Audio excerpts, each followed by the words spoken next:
Just a super quick one with the XF BTR Barra Turbo setup.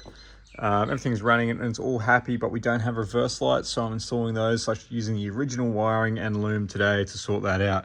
So this is the original cabling, I suppose, that goes to the gearbox. That would be for your speed transducer, and that is for your gear position switch, so for neutral, lockout, and reverse contacts to come on.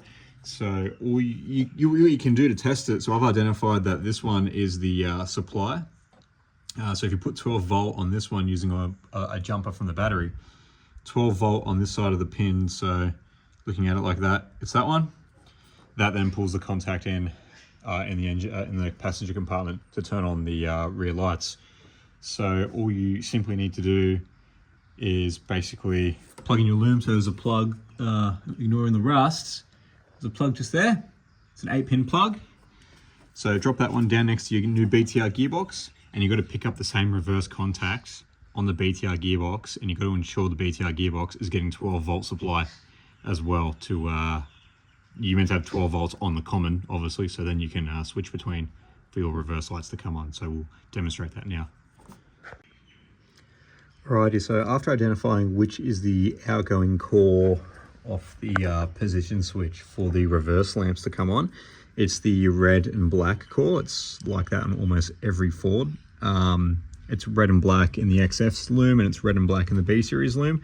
So that's the outgoing, the switch wire, I guess you could say, for the lamps to come on and drive the relay to actually bring those lamps on. Now, I already have 12 volt down here at the gearbox because I'm using an aftermarket manualized shift controller that requires a 12 volts to go to the controller, to the box, to the solenoids, and etc.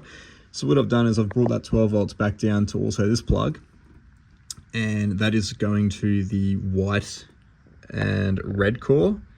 I guess at the top of the screen, or the top of the plug, you can see at this point in time.